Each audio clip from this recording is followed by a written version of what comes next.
Akan kuliah tafsir pada malam ini dengan baca kitab Al-Fatihah.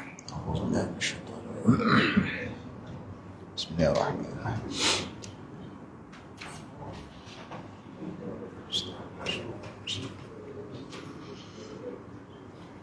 أعوذ بالله السميع العليم من الشيطان الرجيم. بسم الله الرحمن الرحيم. الحمد لله رب العالمين والصلاة والسلام على سيد الأنبياء والمرسلين وعلى آله وصحبه أجمعين. اللهم اجعل القرآن الكريم ربيع قلوبنا ونور صدورنا وذهب همومنا وأحزاننا. اللهم ارحمنا بالقرآن واجعله لنا إماما ونورا ورحمة. اللهم ذكرنا من القرآن ما نسينا وعلمنا منه ما جهلنا وارزقنا تلاوته آناء الليل وأطراف النهار على الوجه الذي يرضيك عنا واجعله لنا حجة يا رب العالمين. وصلى الله على نبينا محمد والحمد لله رب العالمين.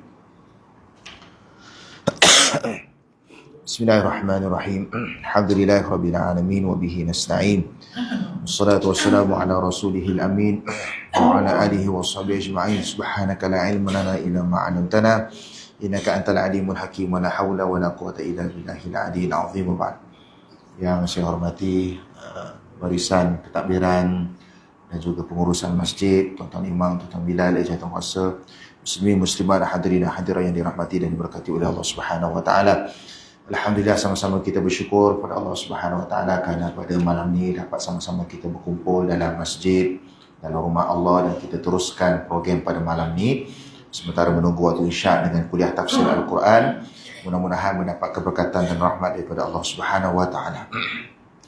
Muslimin muslimat yang dirahmati oleh Allah, kita sambung perbahasan ayat yang kelima suratul Fatihah, muka surat 83, betul ya? 84 pun lebih, 82 lagi, 82 belum masuk lagi. Oh, belum masuk lagi, dah masuk dah.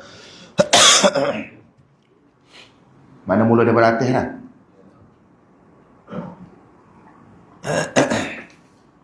Bismillahirrahmanirrahim. Qala musannif rahimahullah wa nafa'ana bi'ulumi fid dharain amin. Suratul Fatihah ayat kelima. Qala Allah Ta'ala, na'udzubillahi minasyaitonir rajim. Iyyaka na'budu wa iyyaka nasta'in. Yang bermaksud, hanya kepadamu kami beribadah dan hanya kepadamu kami memohon pertolongan. Makna ibadah menurut bahasa dan istilah syariat. Menurut bahasa, ibadah bermakna kerendahan. Iyyaka na'budu, kepada engkau lah kami sembah. Na'budu daripada perkataan abida ataupun abada yang membawa erti beribadah. Apakah yang dimaksudkan dengan beribadah dari sudut bahasa? Iaitu kita merendahkan diri kita. Bila kita beribadah, artinya kita memperakui sifat kita, kelemahan kita, penciptaan kita yang bahawasanya kita ni adalah makhluk kepada Allah. Itu dipanggil sebagai ibadah dari sudut bahasa. Dikatakan tariqun mu'abbad wa ba'irun mu'abbad, yang bermaksud jalan yang diratakan dan unta yang dijinakkan. Dalam pepatah Arab, dalam pepatah bahasa Arab, ada satu ungkapan tariqun mu'abbad. Tariq maksudnya jalan. Jadi mu'abbad daripada perkataan na'budu, perkataan beribadah. Mu'abbad membawa erti diratakan.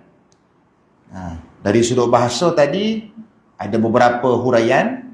Yang pertamanya membawa erti kerendahan. Merendahkan diri dipanggil sebagai abadah ataupun ibadah. Satu lagi dari sudut ungkapan bahasa Arab, tariqun mu'abbad, iaitu jalan yang diratakan. Artinya kita ni seolah-olah sama rata di sisi Allah. Tak ada beza dari sudut pangkat, tak ada beza dari sudut kejayaan, tak ada beza dari sudut harta, warna kulit, bangsa keturunan.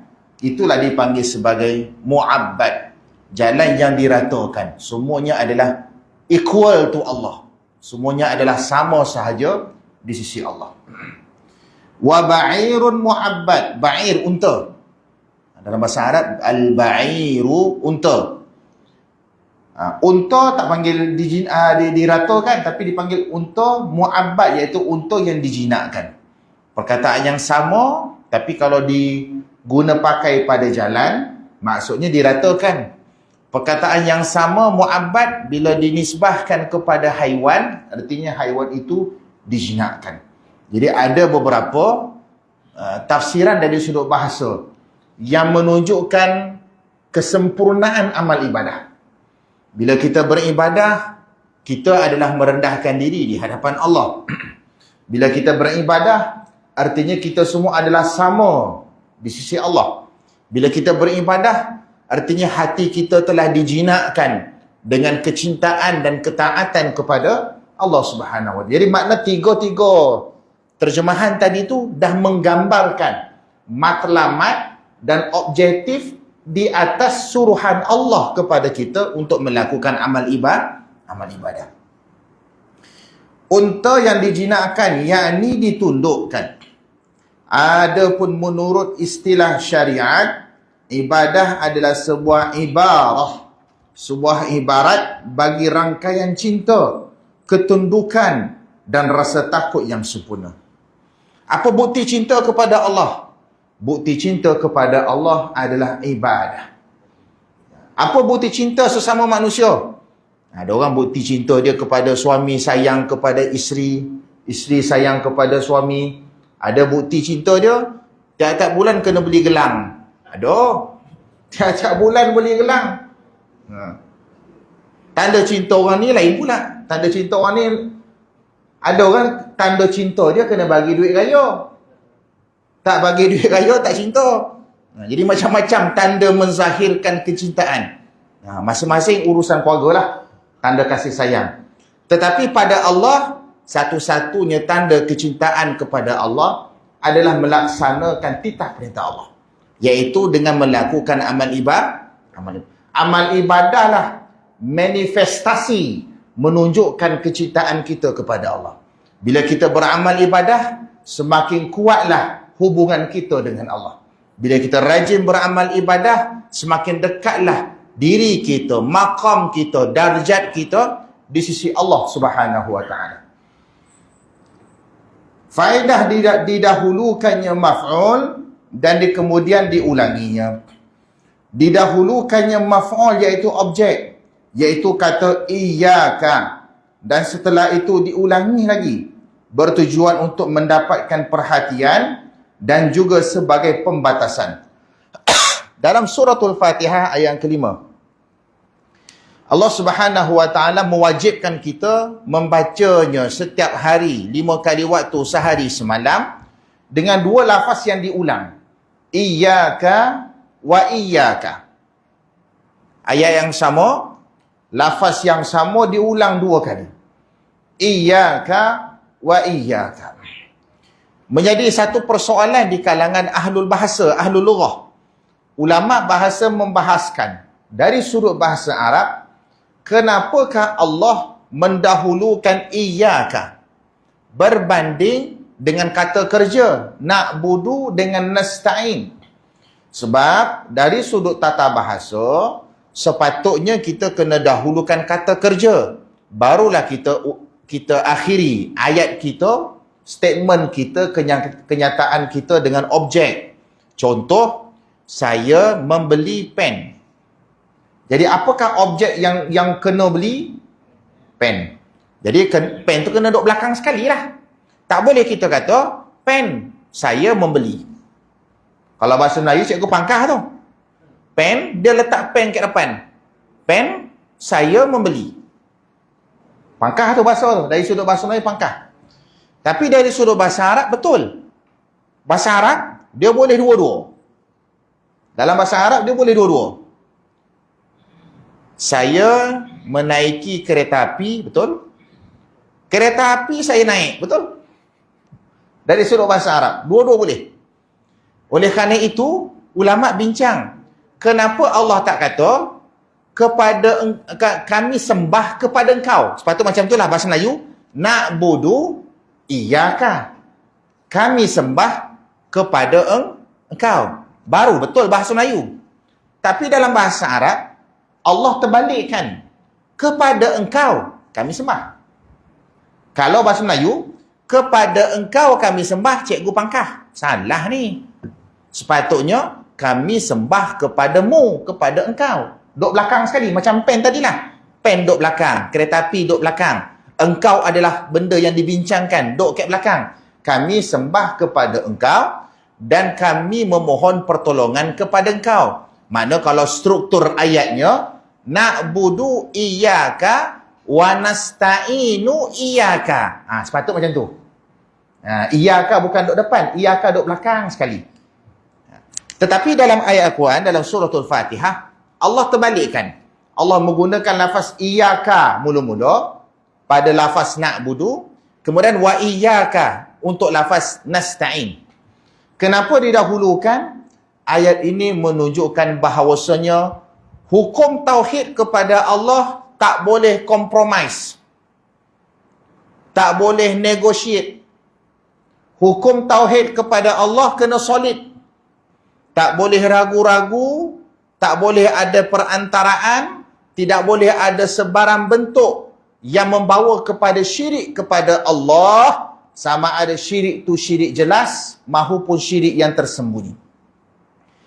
Dari sudut bahasa, apabila Allah dahulukan iyyaka, berarti Allah nak mengkhabarkan kepada umat manusia hanya kepada Tuhan, tak ada yang lain kami sembah. Kalau terbalik, kami sembah engkau, maknanya dia tak kukuh. Kenapa tak kukuh? Kami sembah engkau, maknanya kami sembah juga yang lain. Boleh jadi kami sembah yang lain. Engkau kami sembah, berhala pun kami sembah. Tapi kalau didahulukan engkau, yakni Allah, hanya engkau kami sembah, maknanya yang lain kami tak sembah. Kan beza tu.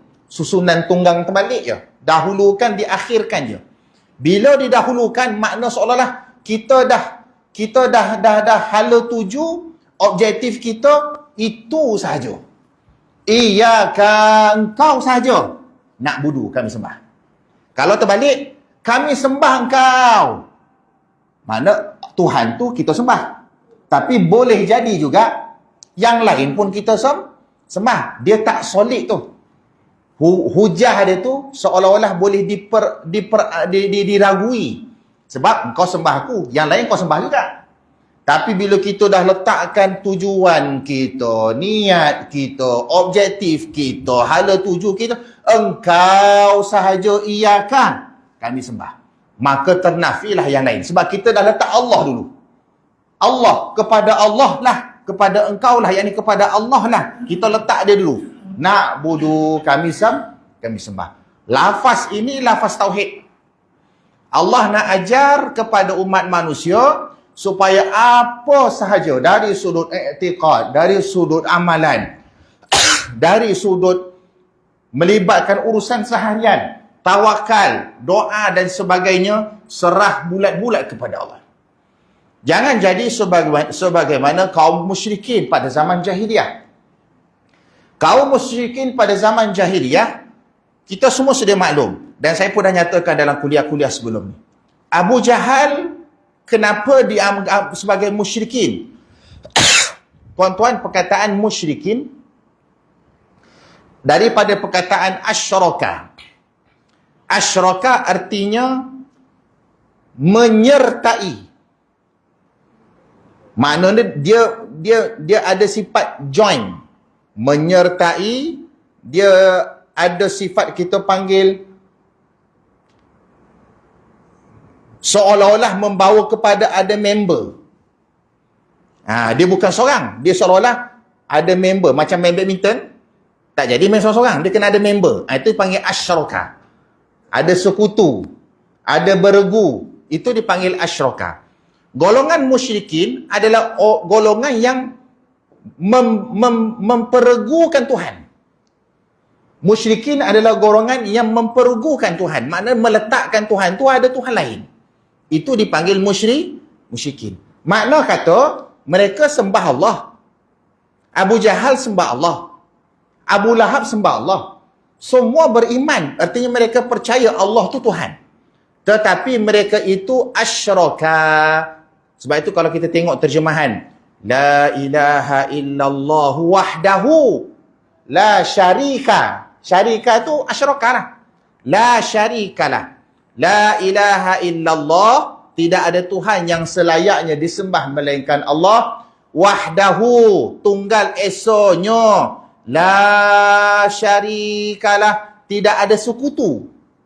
Syarika tu, la syarikalah, tidak ada sekutu baginya. Maknanya, lafaz tahlil tadi menunjukkan penafian terhadap apa yang dipercayai oleh masyarakat jahiliyah, bahawasanya Allah tu ada kawan. Allah tu ada satu lagi Tuhan, yang Tuhan tu sama level, maqam dia, darjat dia, kedudukan dia macam Allah. Wala in sa'altahum man khalaqas samawati wal ard wa sakhara asy-syamsa wal qamara la yaqulunna Allah. Wahai Muhammad, cuba tanya mereka. Tanya Abu Jahal, tanya Abu Lahab, tanya semua golongan musyrikin, siapa cipta langit bumi? Siapa yang tukarkan malam dengan siang? Nescaya mereka akan kata Allah. Abu Jahal cakap Allah. Abu Lahab pun cakap Allah. Allah lah yang cipta langit bumi. Allah yang tukarkan perjalanan siang dan malam. Mereka memperakui Tuhan. Tetapi mereka ni musyrikin, iaitu mempersekutukan Tuhan. Artinya dia letak Tuhan tu ada member. Ada Tuhan lain yang layak juga disembah. Itulah yang dipanggil sebagai berhala. Mereka sembah Tuhan, tetapi mereka jadikan berhala sebagai perantara. Adanya berhala Manah, adanya berhala Uzza, adanya berhala Lata dan sebagainya. Maka golongan seumpama ini dipanggil sebagai musyrikin kerana ibadah mereka, kepercayaan mereka tidak sepenuhnya kepada Tuhan. Hati mereka ragu-ragu kepada Tuhan. Lalu mereka melantik Tuhan yang lain. Dalam ayat ni Allah nak bersihkan semua kepercayaan tu. Allah nak bagi tahu kepada kau saja. Jangan dalam hati tak yakin dengan Allah. Jangan dalam hati ragu-ragu dengan Allah. Ada minta ke orang tu, minta ke orang ni, meyakini ada kuasa lain dan sebagainya. Kesemua konsep kepercayaan, kuasa, kabul doa, turunkan rezeki, elak daripada bala, kalau percaya benda-benda macam ni datang daripada makhluk selain Allah, boleh membawa kepada syirik yang tak sedar. Syirik khafi panggil. Syirik dia besar, tetapi dia tak sedar. Sebab telah mempersekutukan Allah. Sebab itu bila berdoa, minta ke Allah. Bila beramal ibadah, terus kepada Allah. Bila kita nak tawakal, tawakal kepada Allah. Habis Ustaz, kalau saya minta tolong dekat Acong repair tayar motor saya bocor, boleh tak? Kan minta tolong sesama manusia. Tuan-tuan, minta tolong sesama manusia tak sama konsep yang membawa kepada syirik. Minta tolong sesama manusia dalam keadaan kadar yang dibenarkan oleh Tuhan, dia tidak membawa kepada syirik. Yang syirik ni adalah kita minta kepada makhluk yang mana kuasa dia tak ada, tapi kita mengangkat darjat dia melampaui daripada had. Manusia ada kuasa ke menurunkan rezeki? Manusia ada kuasa ke dapat selamatkan daripada bala? Manusia ada kuasa ke boleh memberi manfaat, beri mudarat kepada kita? Manusia ada kuasa ke untuk menurunkan takdir itu, takdir ini? Tak ada. Tapi kalau ada orang percaya kepada kuasa selain daripada Allah, itulah yang membawa kepada syirik. Hatta Nabi Muhammad sallallahu alaihi wasallam, Allah tegur Nabi Muhammad. Allah pesan kepada Nabi Muhammad, ajar kepada umat kau, qul la amliku li nafsi naf'an wala darran illa ma syaa Allah. Katakanlah wahai Muhammad, dan sendiri pun tak ada kuasa. Allah suruh Nabi Muhammad pesan kepada umat, aku sendiri pun tak ada kuasa. La amliku li nafsi, aku sendiri pun tak ada kuasa terhadap diri sendiri. Kita usaha atas segala usaha kita tu dengan izin Allah. Baca, rajin baca, berjaya. Rajin bekerja, ada rezeki. Itu sunnatullah, takdir Allah. Allah cipta takdir secara umum, barang siapa berusaha dia berjaya. Barang siapa dia rajin, dia dapat rezeki. Contoh, itu takdir Allah secara umum. Tapi kadang-kadang boleh tak berlaku, kadang-kadang boleh tak berlaku. Contohnya ada orang yang tak baca buku tapi berjaya. Kan budak-budak yang pandai, dia tak ada pergi kelas tambahan pun. Kayak rumah main telefon, main game, tengok TV tapi bila SPM straight 10A ada. Ada orang tak payah, susah payah keluar pagi pukul 5 pagi, 6 pagi nak pergi kerja. Kalau yang mana ada kedai meniaga nak kena masak nasi dulu bangun tengah malam, tak payah. Dia goyang kaki tidur bangkit-bangkit dah ada sarapan. Driver dah ada. Lahir-lahir sebagai anak jutawan. Ada. Jadi artinya secara umum, takdir Allah, sunnatullah, barang siapa usaha, dia berjaya. Tapi kadang-kadang ada yang berbeza. Kesemuanya dengan hikmah dan ilmu Allah subhanahu wa ta'ala. Maka Allah ajar kepada Nabi Muhammad supaya pesan kepada umat baginda, bahawasanya yakinlah, la amliku li nafsi naf'an wala darran illa masya Allah. Aku sendiri tidak mampu untuk memiliki jiwaku, kata Nabi Muhammad, sama ada manfaat maupun mudarat, melainkan apa yang Allah kehendaki. Artinya, bulatkan niat, bulatkan i'tiqad, bulatkan kepercayaan, kesemuanya serah pada Allah. Kesemuanya adalah dengan takdir, kudrat dan iradah Allah subhanahu wa ta'ala. Maka Allah suruh kepada kita baca iyyaka dulu, supaya nak membersihkan kepercayaan-kepercayaan yang membawa kepada syirik tersembunyi. Inilah puncak kesempurnaan ketaatan, dan agama ini secara keseluruhan kembali kepada dua makna di atas.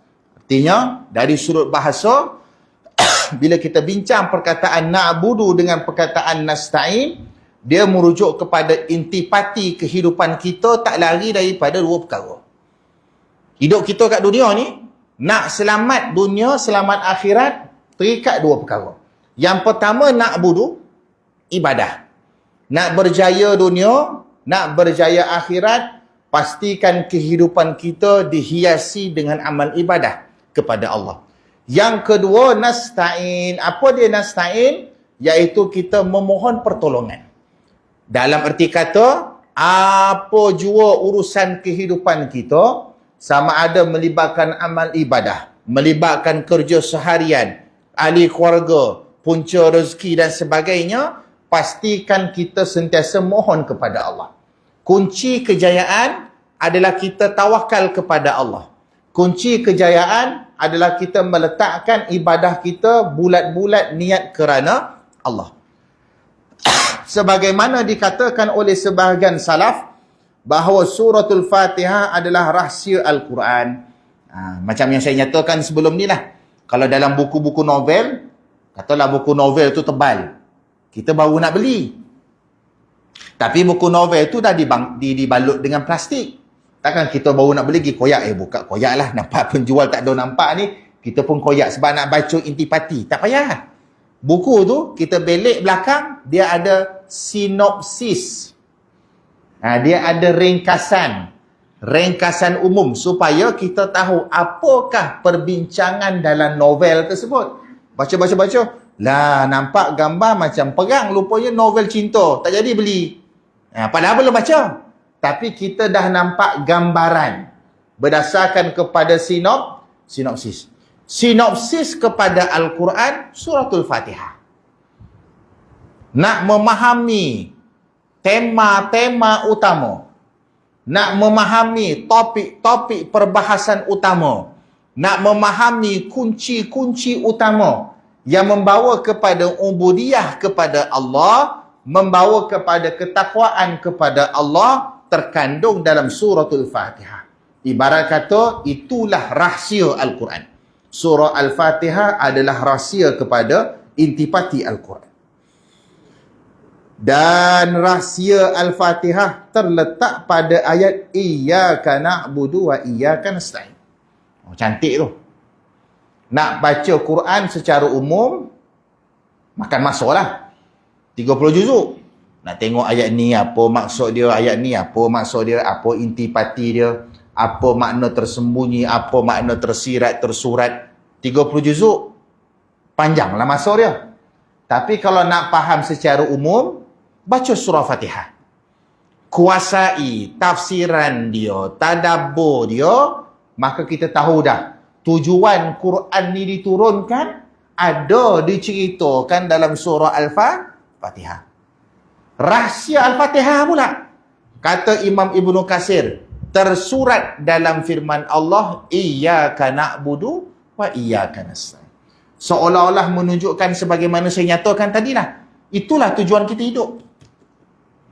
Iyyaka na'budu wa iyyaka nasta'in, itulah tujuan kita hidup. Sebab Allah sebut dalam Al-Quran surah Az-Zariyat juzuk 27, wa ma khalaqtul jinna wal insa illa liya'budun. Kata Tuhan, aku tak ciptakan manusia dengan jin, melainkan matlamat dia hanya untuk ibadah kepadaku. Tujuan kita dicipta, tujuan kita terpilih dalam, minta maaf cakap, dalam sekian banyak benih air mani yang keluar seorang ya, kita.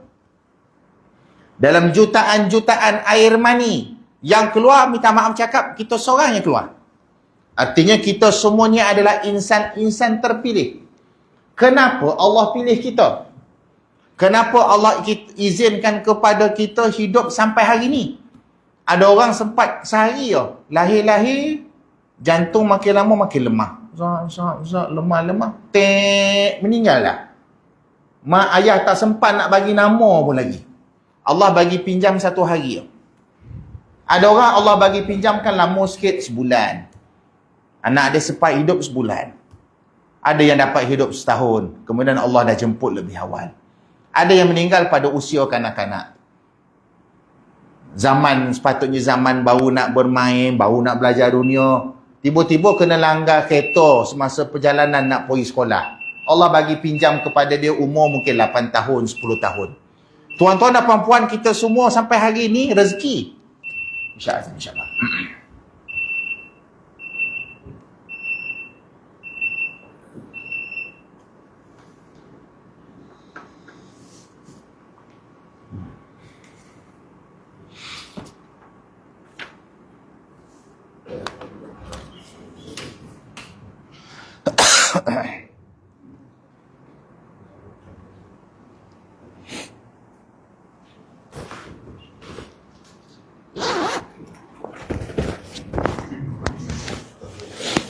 Allahu Akbar, Allahu Akbar.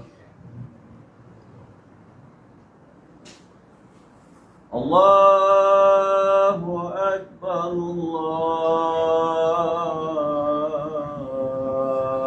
Allahu Akbar. Ashhadu an la ilaha illallah.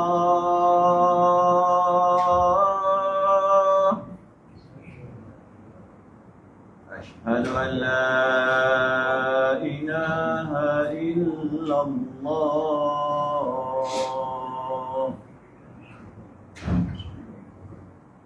Ashhadu anna Muhammadar Rasulullah.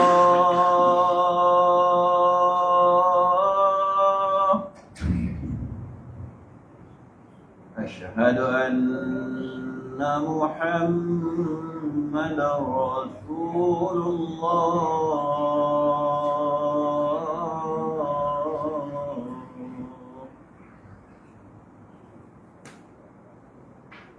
Hayya 'ala shalah.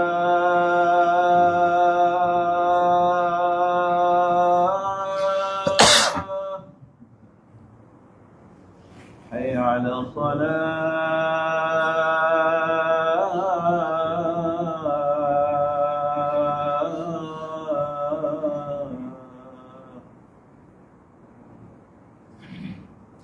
حي على الفلاح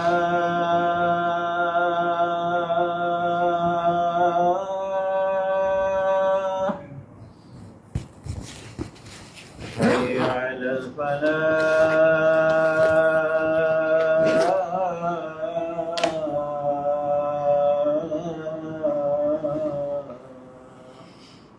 La haula wala quwwata illa billah. Allahu Akbar, Allahu Akbar. لا إله إلا الله.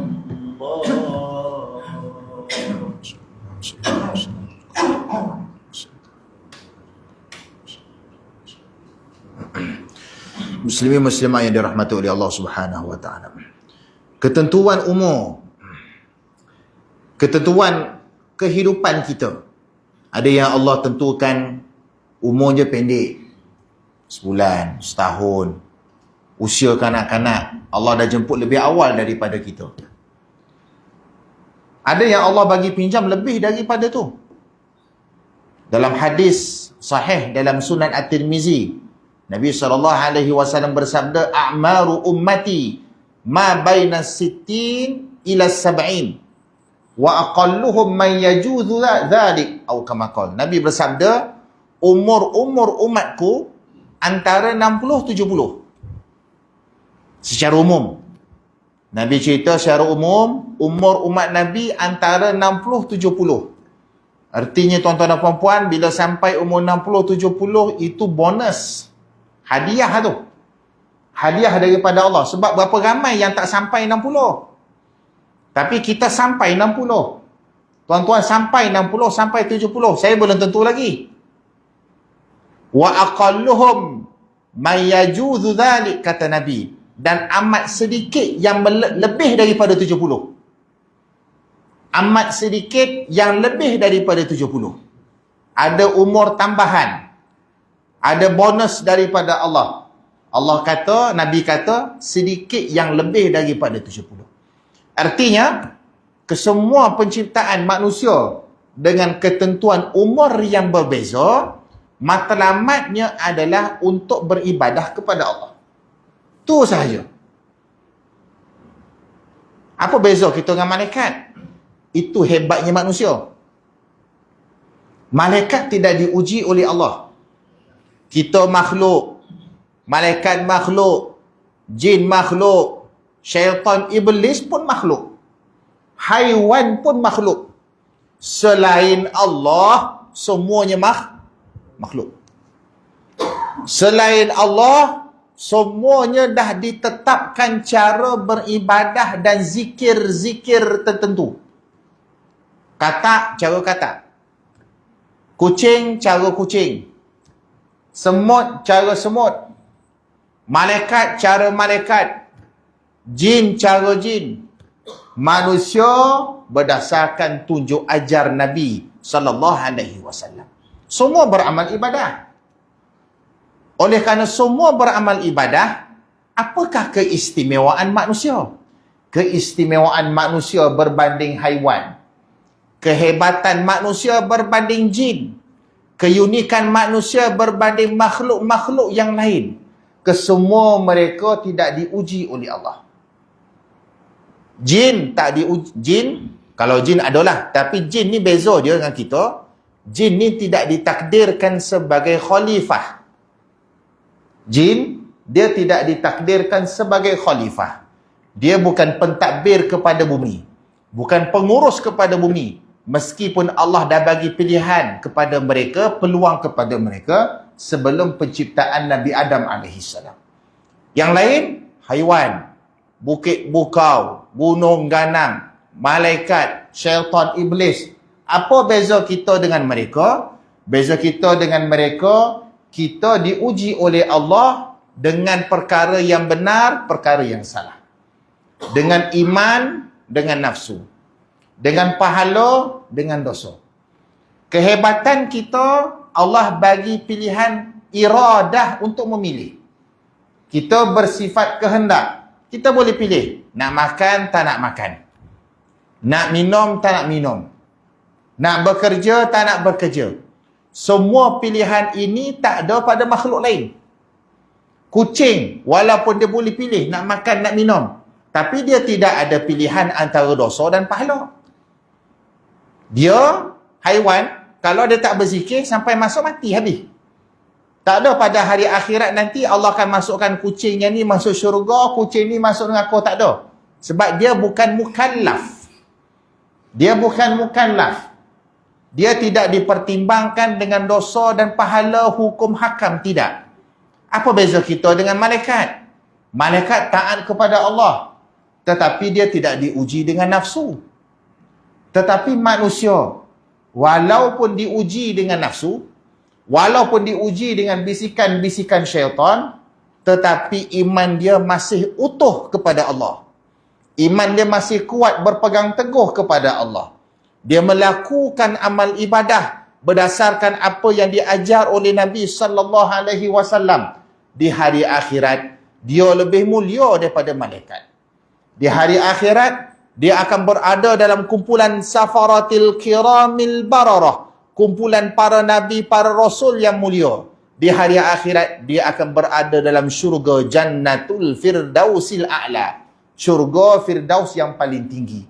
Tak adalah nikmat yang paling hebat melainkan berada bersama para nabi dan rasul dalam syurga Firdausil A'la. Sebab itulah matlamat kita, kehidupan Allah rekodkan dalam iyyaka na'budu wa iyyaka nasta'in. Itulah rahsia. Rahsia Al-Quran ada dalam Fatihah. Rahsia Al-Fatihah terkandung dalam ayat yang kelima surah Al-Fatihah. Penggalan pertama, yakni hanya kepadamu kami beribadah, merupakan pernyataan berlepas diri dari kemusyrikan. Apa maksud musyrik tadi? Maksud musyrik, kita kata Tuhan ada member. Apa maksud musyrik? Kita mempersekutukan, meregukan Tuhan dengan sesuatu yang lain. Maka datang iyyaka na'budu, supaya kita bebas daripada unsur-unsur meregukan Tuhan. Sedangkan pada penggalan kedua, yakni hanya kepadamu kami memohon pertolongan, wa iyyaka nasta'in, iaitu supaya merupakan sikap berlepas diri dari upaya dan kekuatan, serta berserah diri kepada Allah Azza wa Jalla. Artinya, kunci kejayaan kita, ibadah kepada Allah. Yang kedua, sentiasa bergantung kepada Allah, berdoa kepada Allah, bertawakal kepada Allah. Makna seperti ini tidak hanya terdapat dalam satu ayat Al-Quran sahaja, seperti firman-Nya, fa'buduhu wa tawakkal alaih wa ma rabbuka bighafilin amma ta'malun. Maka ibadahlah dia dan bertawakallah kepadanya, dan sekali-kali Rabbmu tidak lalai dari apa yang kamu kerjakan. Artinya, surah Al-Fatihah ayat kelima tadi, iyyaka na'budu wa iyyaka nasta'in, ada dalam surah-surah yang lain yang maknanya hampir sama, yang mafhumnya hampir sama, yang jalan cerita dia hampir sama. Contoh dalam surah Hud, kepada dialah sembah, wa tawakkal alaihi, dan bertawakal kepadanya. Sama lah macam tadi, iyyaka na'budu wa iyyaka nasta'in, kepada engkau kami sembah, kepada engkau minta pertolongan. Ada tak dalam ayat lain? Ada. Juga firman-Nya dalam surah Al-Mulk yang biasa kita baca hari-hari waktu malam. Hukul huwar rahmanu amanna bihi wa alaihi tawakkalna. Katakanlah kepada dialah Ar-Rahman kami beriman. Artinya beribadah, percaya, tawakal, beriman. Wa alaihi tawakkalna, dan kepadanya lah kami bertawakal. Beribadah, bertawakal. Beriman, bertawakal, berserah diri. Ada tak dalam ayat yang lain? Ada. Surah Al-Muzammil juzuk 29. Rabbul masyriqi wal maghribi la ilaha illahu fattakhidhu wakila. Dialah Rabb masyriq, artinya Allah lah Tuhan masyriq, Tuhan timur. Wal maghrib, Tuhan kepada barat. Timur dan barat, dialah Tuhan yang sama. Tiada ilah yang berhak diibadahi dengan benar melainkan dia. Fattakhidhu wakila, maka ambillah dia sebagai pelindung, tempat untuk berlindung. Ayat ini juga merujuk kepada maksud yang sama. Tidak ada Tuhan yang disembah melainkan Allah, dan jadikan Allah itu sebagai tempat untuk berlindung. Demikian juga ayat yang mulia ini, iyyaka na'budu wa iyyaka nasta'in, hanya kepadamu kami beribadah dan hanya kepadamu kami memohon pertolongan. Suratul Fatihah ayat kelima. Banyak dalam Al-Quran ayat-ayat yang merujuk kepada matlamat penciptaan manusia, kemuncak kepada kehidupan kita adalah dua. Yang pertama beribadat, yang kedua sentiasa bergantung kepada Allah.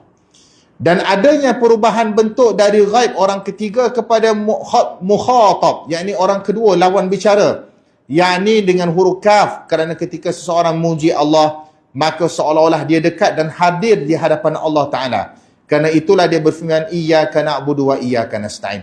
Kenapa dalam Al-Fatihah Allah kata iyyaka, tak sebut iyyahu? Sebab ayat sebelum, segala puji bagi Allah, Tuhan sekalian alam, Ar-Rahmanir Rahim, yang maha pemurah lagi maha mengasihani, Maliki Yaumiddin, dialah raja hari akhirat. Tiba-tiba engkau, sepatutnya dia. Kan tadi dia kan? Dia maha pemurah, dia raja hari akhirat. Masuk ayat nombor 5, engkau. Kenapa tak tukar kepada dia lagi? Sepatut dia lah lagi. Kepada dialah kami sembah, kepada dialah kami mohon pertolongan. Sebab ayat sebelum, dia.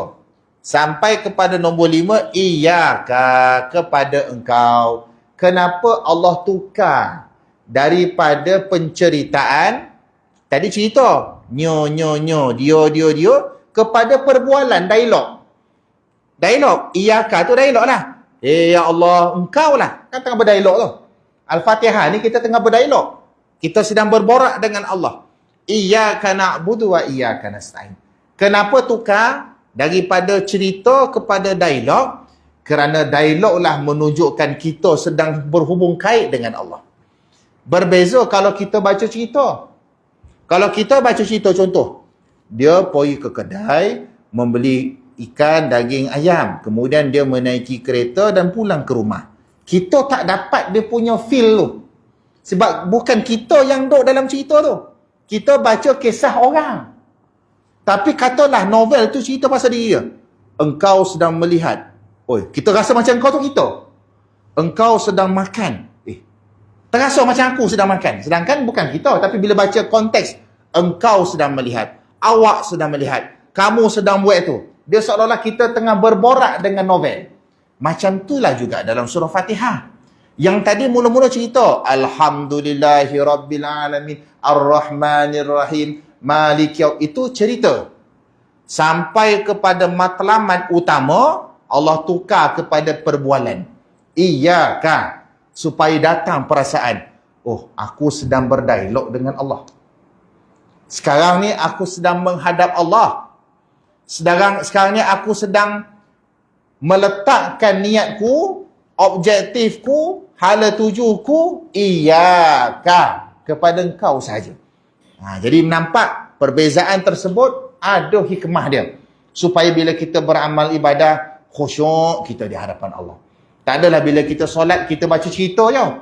Tapi bila kita solat, rupa-rupanya solat kita seolah-olah kita sedang telefon Allah.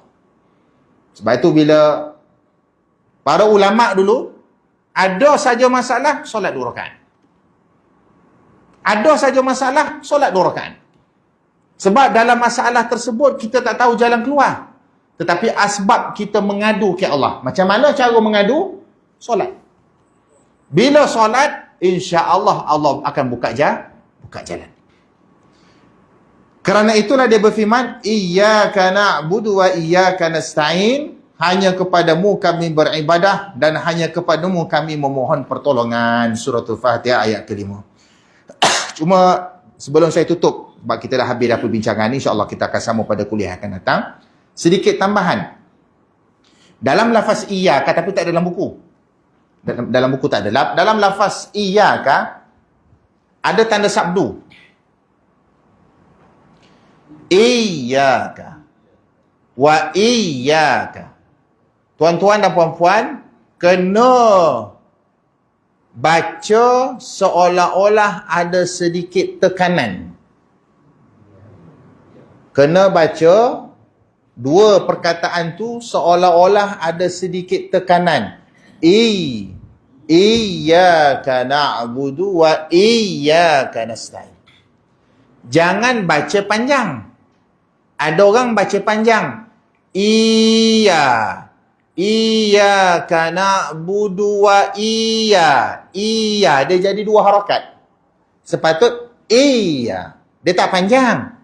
Dia bukan mat. Dia tekan. Tapi ramai yang tak perasan, dia tak tekan, tapi dia baca panjang. Iyyaka na'budu wa iya. Dia jadi i itu panjang. Tuan-tuan, kesalahan itu nama dia kesalahan jali, kesalahan besar. Saya ulang sekali lagi, siapa yang baca panjang, kesalahan dia tu kesalahan besar. Kalau dia buat dalam keadaan sengaja dan tidak mengubah, rosak Al-Fatihah. Sekali lagi saya ulang, kalau dia buat dalam keadaan sengaja dan tidak mengubah, tak usaha untuk repair, tak usaha untuk perbetulkan balik Al-Fatihah, rosak Al-Fatihah. Rosak Al-Fatihah boleh membawa kepada rosak solat. Sebab dia termasuk kesalahan jali, kesalahan besar. Sebab apa kesalahan besar? Disebut dalam beberapa kitab tafsir, tapi dalam tafsir Ibnu Katsir tak ada. Kalau iyyaka, kita baca sabdu, kita tekan sikit, iyyaka, maksudnya kepada engkau. Siapa engkau? Allah. Tapi kalau kita tak tekan, kita baca panjang. Iyyaka na'budu wa iya. Dia panjang. Iya. Kepada engkau, wahai matahari. Kepada engkau, wahai matahari. Iya kepada engkau, wahai matahari. Memang disebut dalam kitab tajwid, masuk dalam kategori lahan jali, kesalahan-kesalahan besar. Daripada kepada engkau, wahai Allah, menjadi kepada engkau, wahai matahari. Nampak tak kesan dia tu? Sebab itu kesan dia boleh membawa kepada rosak Al-Fatihah. Kecuali dia tak perasan. Bila dia tak perasan, kekal dia dalam keadaan dosa kecil berterusan. Setiap kali dia baca, dosa kecil. Dosa kecil yang terkumpul lah. Kalau beli barang, ibarat kata beli barang dapat point terkumpul, bolehlah claimnya esok dapatlah beras ko apa ko. Ini dosa kecil terkumpul, nak claim apa? Sebab dia tak belajar. Bila tak belajar, dia kekal lah. Tiap hari baca, iyyaka. 50 tahun baca, iyyaka. Kekal dia dalam keadaan dosa kecil. Sebab dia tak belajar dan dia tidak tahu tentang kesalahan dia baca. Jadi lepas dah tahu malam ni, betulkan balik. Mudah-mudahan kesalahan yang lama Allah ampunkan kalau ada.